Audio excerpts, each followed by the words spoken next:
It's a common sense recap of the big stories. It's Cats and Cosby on 77 WABC.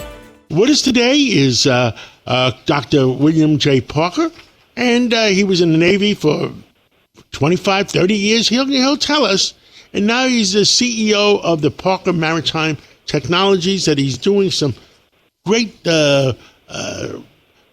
things with saving fuel, and he'll tell us about that too. But he's also the former CEO and president of the East-West Institute.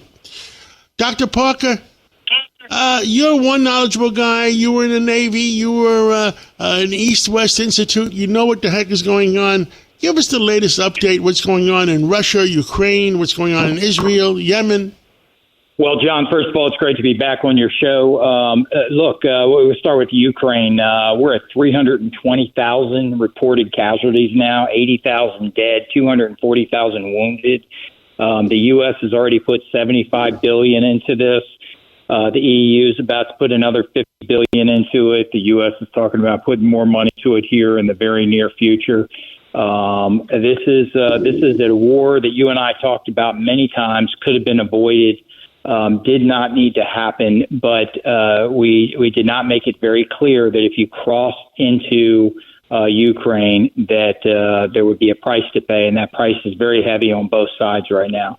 So it's a huge problem, and Ukraine has reportedly carried out heavy missile strikes now in Crimea and taken out some airfields, et cetera.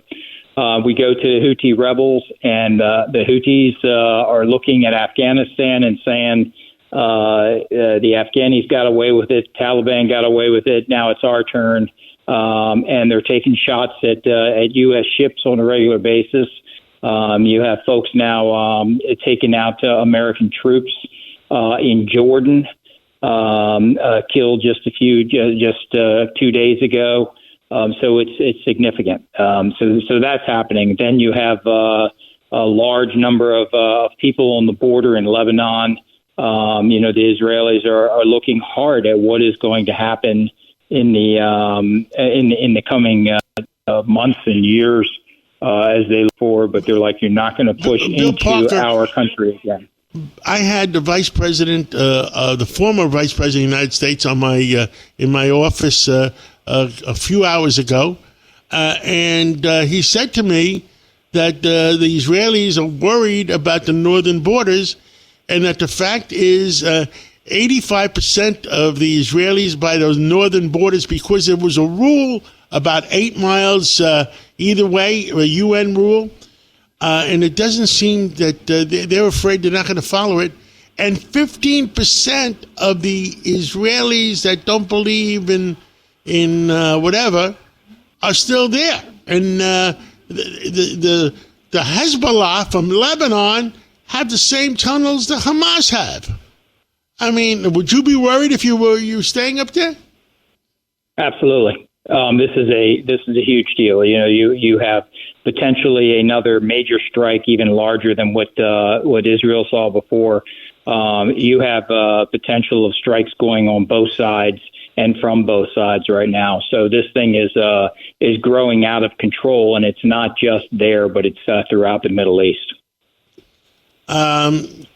It doesn't seem like they fear the U.S. troops, which is sad. I mean, President Biden today, a couple days ago, he said that they're trying to decide which things that they're going to hit in Iran. Are we giving them notice that we're going to hit a tent or a warehouse? I mean, it's just mind-boggling. Well, it is, and this is what drags you into wars. It is that slow trickle into a major confrontation, and that's what's happening here. And it's a huge concern, and we have to strengthen ourselves now, and it needs to start on our own borders. We need to get those borders secured here quickly. You can just look at what's happening in New York City right now and what's happening with the NYPD. Some of the great policemen of the world are in New York, in my opinion.